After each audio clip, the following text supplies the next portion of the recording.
first chapter. After he appeared to his followers in Jerusalem, Jesus showed himself again to the disciples by the Sea of Tiberias, which is just another name for the Sea of Galilee. And he showed himself in this way. Gathered there together were Simon Peter, Thomas called the twin, Nathanael of Cana of Galilee, and the sons of Zebedee, and two other of his disciples. Simon Peter said to them, "I'm going fishing." They said to him, "We will go with you." And they went out and got into the boat, but that night they caught nothing. Just after daybreak, Jesus stood on the beach, but the disciples did not know that it was Jesus. And Jesus said to them, "Children, have you no fish?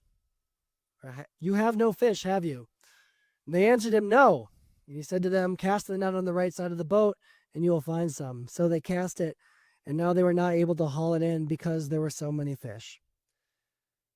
That disciple whom Jesus loved said to Peter, "It is the Lord." When Simon Peter heard that it was the Lord, he put on some clothes, for he was naked. He jumped into the sea. But the other disciples came in the boat, dragging the net full of fish, for they were not far from the land, only about 100 yards off. When they had gone ashore, they saw a charcoal fire there with fish on it and bread. And Jesus said to them, "Bring some of the fish that you have just caught." So Simon Peter went aboard and hauled the net ashore, full of large fish, 153 of them. And though there were so many, the net was not torn. Jesus said to them, "Come and have breakfast." Now none of the disciples dared to ask him, "Who are you?" because they knew it was the Lord. When Jesus came and took bread and gave it to them and did the same with the fish. This was now the third time that Jesus appeared to the disciples after he was raised from the dead. And when they had finished breakfast, Jesus said to Simon Peter, Simon Peter, Simon, son of John, "Do you love me more than these?" And he said to him, "Yes, Lord, you know that I love you." And Jesus said to him, "Feed my lambs." A second time he said to them, "Simon, son of John, do you love me?" He said to them, "Yes, Lord, you know that I love you." And Jesus said to him, "Tend my sheep." He said to him a third time, "Simon, son of John, do you love me?" And Simon Peter felt hurt because he said to him the third time, "Do you love me?" And he said to him, "Lord, you know everything. You know that I love you." Jesus said to him, "Feed my sheep. Very truly, I tell you, when you were younger, you used to fasten your own belt and go wherever you wished. But when you grow old, you will stretch out your hands and someone else will fasten a belt around you and take you where you do not wish to go." He said this to indicate the kind of death by which he would glorify God. After this, he said to him, "Follow me." This is the gospel of the Lord. Please be seated. Grace, peace, and mercy are yours from the triune God. Amen. This story is often referred to as the epilogue of John, which makes good sense to me. There was an obvious conflict, a top of the tension, a resolution, resurrection, right? And an ending where Mary sees a resurrected Jesus in the garden, then appearing to Thomas and the others in the empty room. Seems pretty definite that's where it should stop. And now there's sort of this epilogue, right? If it were a movie, the characters in the movie would there'd be a music montage, and there would be little subtitles at the bottom of the screen saying so-and-so ended up working their dream job. 5 years later, this character still lives in the neighborhood, and their kids go to school together, or these two got married and lived happily ever after, right? And there isn't an ascension story in John. So this is where it ends. This is where we find out what happens to the disciples. And like any good montage epilogue, there are some very odd and strange surprises here in the epilogue. There's always one joke, in the epilogue. After Jesus died and the great Easter has happened and Jesus has appeared, as the text says, several times to the disciples go fishing. They go back to where the whole thing started for them before they were called the sons of Zebedee and Nathaniel. They are fishing. Strange, I think. After everything that has happened to them, after everything that Jesus has taught them, they are fishing commercially, it would seem, like as a job. How very alarming. The people who Jesus depended on to follow him, to help usher in the new kingdom, to spread the news and his message, his teachings, have gone back to the way they were before. A bit of a concern, no doubt, if you are Jesus and you just died on a cross. Why, I wonder, is this their first move? They don't make a committee to discern how to act, and they don't go looking for Jesus, even though they know Jesus is out doing things. They don't try and follow him more. They go back fishing. I think that's weird.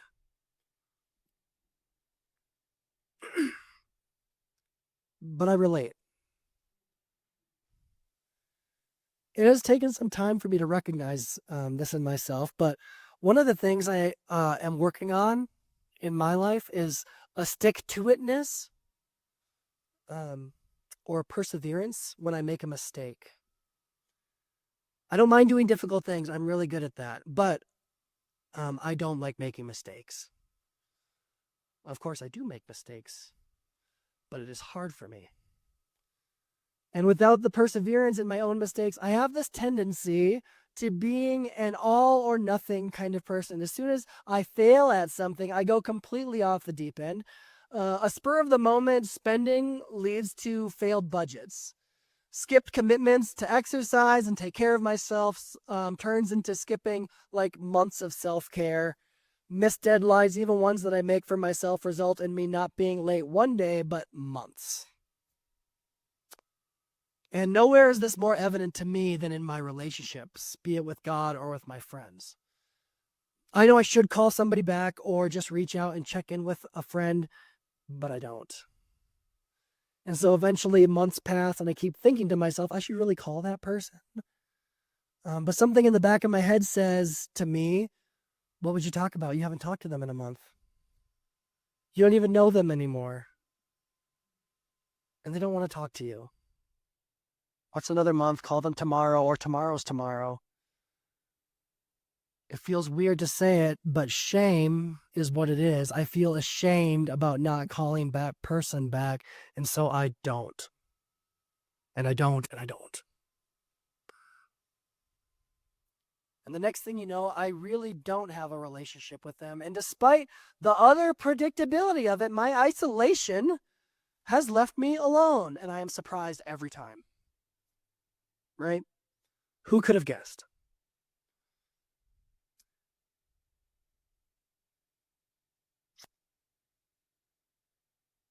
The next thing I know, I'm almost afraid that they are going to call me. Because then I will need to apologize and admit that I haven't called them back. At least I don't want to be isolated anymore. It's horrible. My relationship with God isn't all that different. I know I should probably read the Bible more, right? But if I skip a day of daily lectionary, I won't amend the plan. I just won't open the Bible again for like a month. Or I might try like a prayer discipline or like meditate. Instead of just skipping the day that I missed, I quit altogether. Why continue? I can't do it. And so my faith becomes a little stale. Or I stop seeing the divine that's right in front of me or behind me or within me. I stop feeling connected to the Creator, and it sucks. It's not that I change my mind about it being important. It's just that I'm ashamed. In defeat, I close myself off. I hide. Until I get that call from God, until God shows up again with that terrible grace thing. And I am pulled back into my faith again. Taking it back to the story in John 21, Jesus has died and risen and spent time with the disciples, but just before that, he had died. Just before he had died, Peter, the one who was the leader of the church, had a little mistake, right? Actually, he had made 3 of them, all before the cock crowed on Good Friday. He had betrayed Jesus. He had denied even knowing the man. And I wonder if after Jesus had died, if Peter and the other disciples who had all failed Jesus with their denial, with their not staying awake in the garden, if they wondered if maybe they were not actually cut out for this discipleship thing after all. If, in shame, they returned back to their homes, to return to the lives they had before Jesus, if they believed that fishing is all they would ever be good at anyway, if they told themselves that they were not good enough to be the rock of the church, not holy enough to carry God's news into the world, that there is no way they could possibly have the strength after all, and so they go back to Galilee.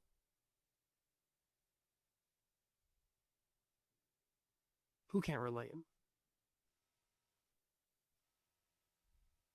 The story says they were fishing, and Peter, of course, was naked, because how else do you fish?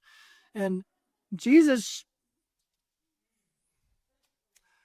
shows up on the beach and calls them to come back to shore. It says they don't know who he is, but when Peter figures it out, he puts on clothes and jumps into the water.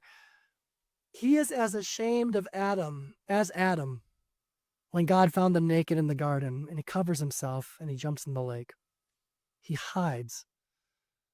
And once they are on shore, the story takes a turn and Jesus shares a meal with them. Remember that part, we're going to come back to it. Jesus begins a line of questioning to Peter. Peter, he says, do you love me? Once, twice, 3 times. He doesn't say it in the text, but wouldn't it be so dang fitting if the cock were to crow at the end of those questions? As Peter denied Jesus 3 times when people asked him if Peter was one of the disciples, Jesus is now both calling him back to discipleship, calling him back into his mission, calling him back to follow him. And grace abounds for Peter. Imagine failing at something and then giving up. Tough to do, right? Just imagine failing at something you were called to do, believed in your whole heart that this is what you needed to be doing, and then falling on your face. Imagine coming up short on your goal. If you're anything like me, it's not difficult to imagine. We sin, and the next thing you know, we are committing ourselves to months of self-depreciation.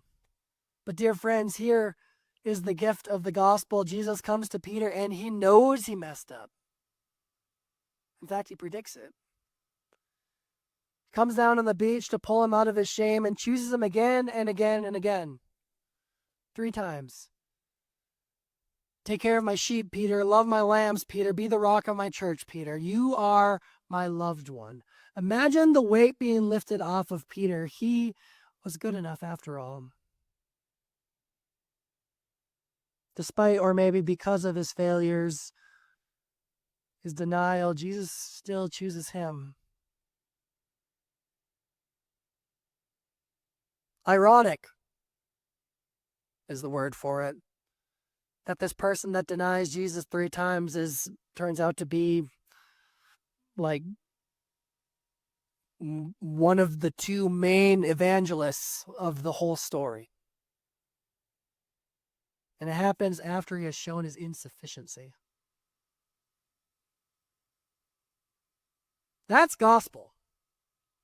That is good news. Because we tell ourselves that we are not deserving all the time, right, of love, of worthiness, lacking any grace for ourselves. We bury ourselves in our shame, and we forget that wholeness is a journey, and that a life centered on the love of God and our love of our neighbor, what we call discipleship, is a process. And we give up. Lucky for us, God still meets us and reminds us that we are loved, still calls us her children. The story of the Bible is a constant process of God reminding God's people that they are loved even when they turn their back, and that includes us.